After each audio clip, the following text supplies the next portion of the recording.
Hai, jumpa lagi bersama saya Sela, saya seorang dietitian. Nah, kali ini kita akan membahas mengenai bagaimana sih menghadapi permasalahan makan dan kontroversi makan pada anak.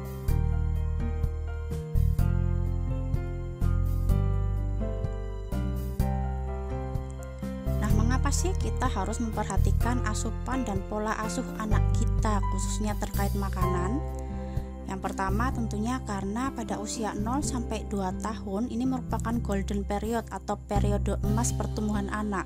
Jadi anak lagi tumbuh pesat-pesatnya, meskipun anak kita masih terus bertumbuh di usia anak-anak dan remaja. Kemudian juga karena pemberian makan ini atau kecukupan energi dan zat gizi yang diterima anak kita ini selain berpengaruh terhadap pertumbuhannya juga berpengaruh pada tingkat kekebalan tubuh atau imunitasnya, kemudian juga kemampuan intelektual dan pembentukan emosional anak. Dan yang ketiga, tahukah Anda bahwa gangguan asupan nutrisi pada masa anak-anak ini bisa mempengaruhi kualitas hidupnya di masa-masa selanjutnya? Nah, ini kita sebutnya 4 kunci keberhasilan pemberian makan anak. Jadi ada 4 hal yang harus diperhatikan ketika kita memberi makan anak. Yang pertama adalah tepat umur, kemudian tepat tekstur, tepat waktu, dan tepat suasana. Nanti kita bahas satu-satu ya. Nah, ini kita bahas dulu tepat umur dan tepat tekstur. Jadi dua hal ini tuh saling berpengaruh atau saling berkaitan.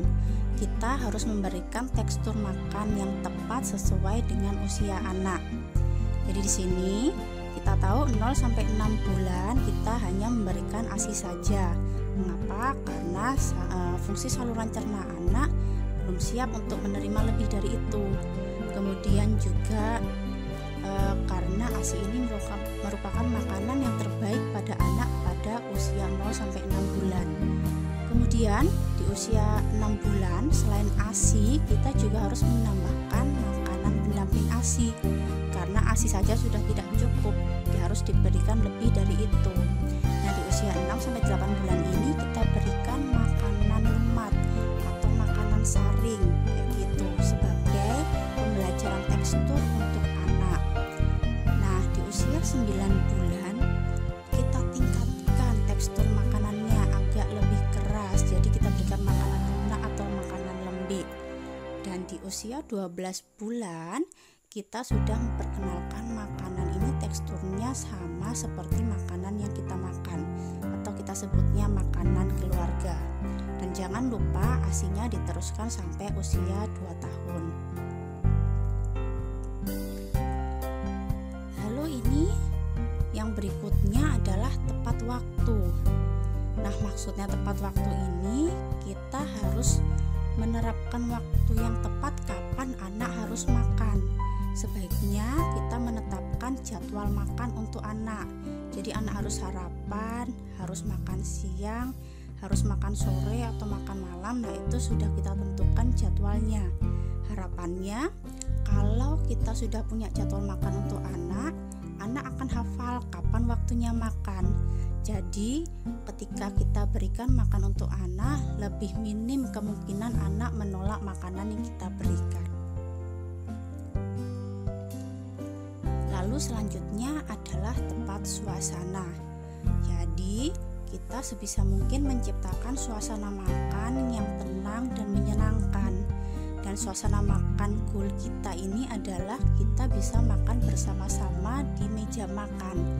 Dan sebisa mungkin kita hindari anak ini makan disertai dengan kegiatan lain. Misalkan anak makan sambil nonton TV atau nonton HP, atau anak makan sambil diajak jalan-jalan, atau anak makan sambil main.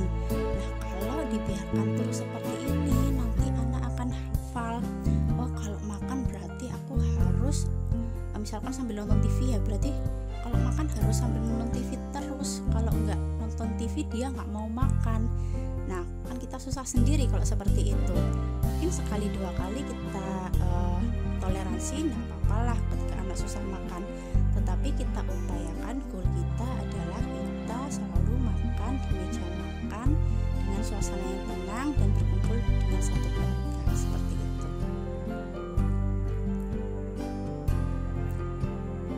Lalu ini ada sedikit tips mengenai bagaimana sih kita menghadapi anak yang susah makan. Nah, ini yang pertama, supaya anak nggak susah makan, kita perkenalkan makanan yang bervariasi sejak dini. Tujuannya apa?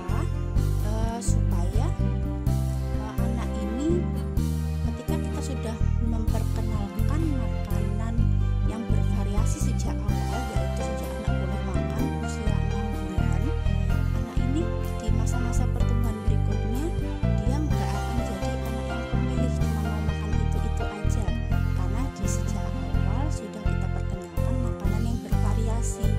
Dan maksudnya bervariasi di sini bukan hanya ada komponen misalkan makanan pokok sebagai sumber karbohidrat, ada lauk sebagai sumber protein, ada sayur dan buah sebagai sumber serat, vitamin dan mineral, tapi kita juga harus variasikan jenis-jenis dari masing-masing komponen. Jadi makannya jangan itu aja. Kita perkenalkan anak sebanyak mungkin makanan yang bisa kita perkenalkan, seperti itu. Kemudian yang kedua, ketika anak kita susah makan, ada kalanya kita sebagai orang tua harus memberi contoh untuk makan.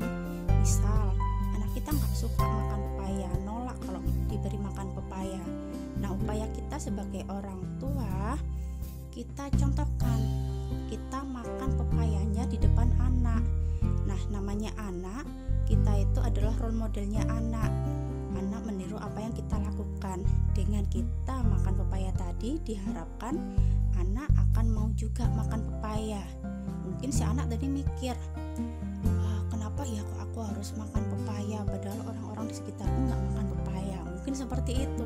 Oleh karena itu kita contohkan, ini loh ibu atau ayah juga mau makan pepaya, nah kamu juga makan ya, kayak gitu. Kemudian yang ketiga, ada kalanya kita harus menerapkan manajemen rasa lapar. Maksudnya gimana? Nah, ketika anak nggak mau makan, kita jangan serta-merta memberikan camilan atau mungkin susu. Mungkin pikiran kita, daripada nggak ada yang masuk, udahlah biarin dia minum susu supaya dia nanti badannya nggak kurus. Misal kita pikirnya seperti itu. Nah, dengan pemikiran seperti ini, akhirnya ketika setiap anak nggak mau makan, kita kasih susu lagi. Nah, si anak akhirnya akan hafal, udahlah nggak usah makan, aku lebih suka susu. Akhirnya si anak nggak mau makan lagi. Nah, kita coba menerapkan manajemen rasa lapar. Jadi ketika si anak misalkan dia makan siang nih, dia nggak mau makan, ya udah kita beri jeda dulu beberapa waktu. Jangan kita beri jeda 15 menit atau setengah jam atau mungkin 1 jam. Tujuannya apa? Supaya anak ini menjadi lapar atau lebih lapar.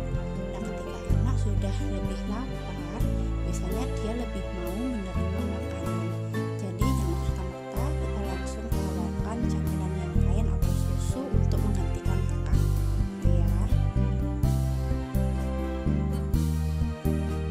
Nah, ini nih yang banyak dibicarakan juga mengenai cara pemberian makanan untuk anak. Ada yang versinya WHO, ada yang versinya baby led weaning atau BLW. Nah, ini apa sih bedanya? Nah, yang pertama, kalau versinya WHO, kita itu memberi makan anak sesuai teksturnya itu sesuai dengan umurnya, jadi bertahap kayak gitu. Nah, kalau di baby led weaning, dia ini dia makanannya berupa finger food, karena tujuannya anak ini harus bisa pegang makanannya sendiri, kemudian dibiarkan makan sendiri. Jadi bukan bentuk makanan lunak seperti versi WHO. Jadi situ bedanya. Yang pertama soal tekstur. Kemudian yang kedua, kalau di WHO ketika anak masih kecil kita yang suapin, sedangkan versinya baby led weaning anak ini dibiarkan makan sendiri kayak gitu. Jadi kita sodorkan makanan di depannya anak, terserah anak mau ambil yang mana, terserah anak mau menghabiskan seberapa kayak gitu.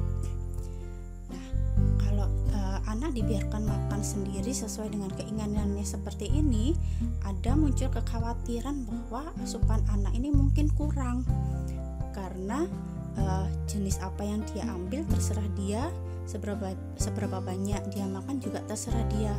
Beda dengan versinya WHO di mana kita yang nyuapin anak. Kemudian juga makanannya apa kita yang tentukan, seberapa banyak kita juga yang tentukan, kayak gitu. Jadi untuk versi WHO ini pemenuhan energi dan zat gizinya masih lebih terjamin daripada BLW tadi. Nah, lalu bagaimana menyikapinya, mau WHO atau mau BLW? Nah, kalau menurut saya dimixkan saja dua-duanya, diterapkan dengan cara seperti ini. Jadi WHO kita nyuapin anak kita sebagai makanan utama. Jadi 3 kali makan, pagi, siang, sore atau malam, kita suapin anak kita dengan makanannya kita yang tentukan dan porsinya kita juga yang tentukan. Nah, BLW-nya di mana? Nah, kita bisa menerapkan BLW ini sebagai selingan makan. Misalkan antara sarapan dan makan siang itu ada waktu untuk kita terapkan selingan, tapi metodenya secara BLW.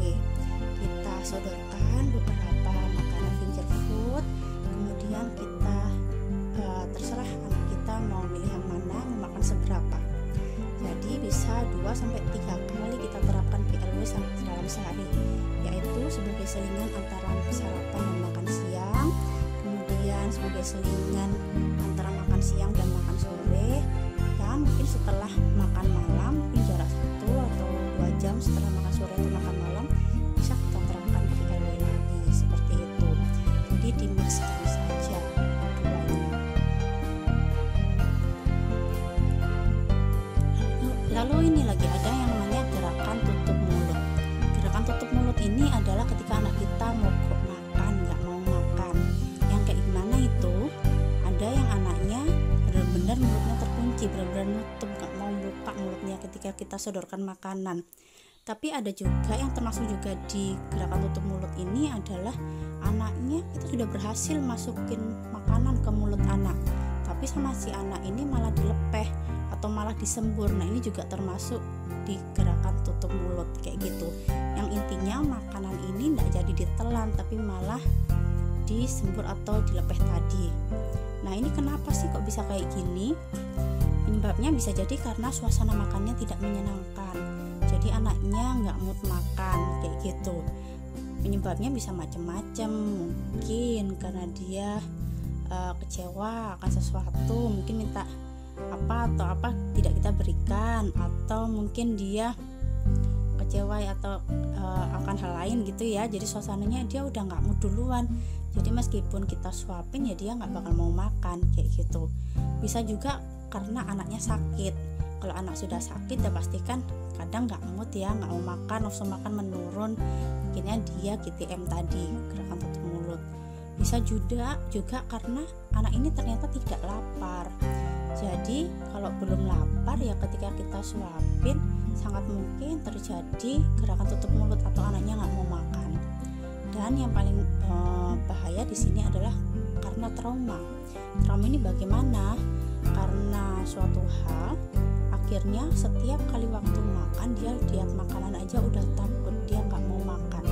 Mungkin karena kita paksa makan dia kayak gitu dan dia nggak mau, sampai nangis, sampai marah. Nanti berikutnya ketika dia lihat makanan, nah dia udah nggak mau lagi kayak gitu. Lihat makanan aja dia udah takut. Nah, solusinya gimana? Tentunya yang pertama kita upayakan suasana makannya yang menyenangkan. Jadi kita taruh dulu lah makanannya, kita hibur dulu anak kita sampai ya dia udah nggak moodnya tadi udah hilang kayak gitu, dia udah happy lagi. Nah, kalau suasananya sudah berubah, udah lebih menyenangkan, kita coba suapin lagi anak kita. Lalu yang kedua bisa juga dengan kita mencontohkan makan. Jadi si anak nggak mikir kok cuma aku sih yang makan, padahal yang lain nggak makan, kayak gitu. Kita contohkan makanan yang kita masukkan ke mulut kita ekspresinya yang happy, apa makanan ini enak, jadi anaknya juga mau makan. Kemudian juga bisa juga kita menerapkan manajemen rasa lapar. Jadi ya kita jeda dulu lah proses makannya, kita stop dulu